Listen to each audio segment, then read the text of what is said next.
Koinange joins me now from Nairobi. Jeff, thank you again for your time now.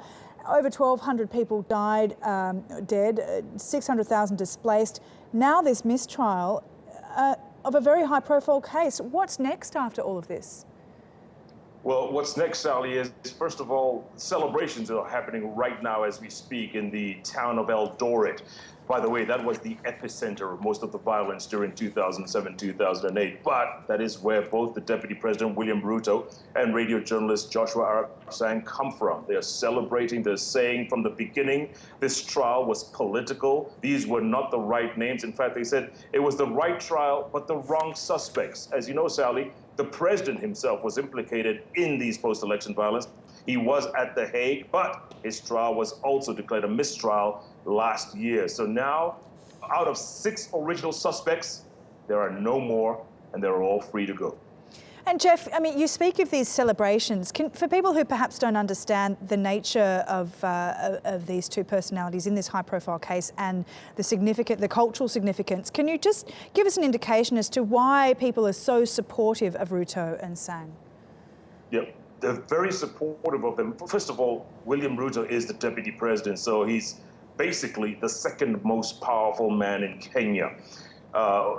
When they were both put on trial, when their names were mentioned in 2010, December 2010, it was both him and the president, who were on opposing sides, by the way, one accused of attacking the other's tribes. They're from 2 different tribes.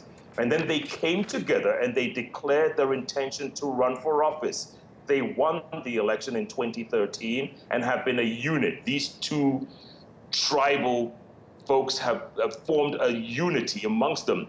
And because the president had been acquitted last year, a lot of people were asking, if the president has been acquitted, why not his deputy? So there was a bit of tension in the run-up to this decision today. Now that they've both been acquitted, obviously there's a huge sigh of relief, because a lot of people were wondering what would have been the implications had one of them been acquitted and the other forced to stand trial, Sally.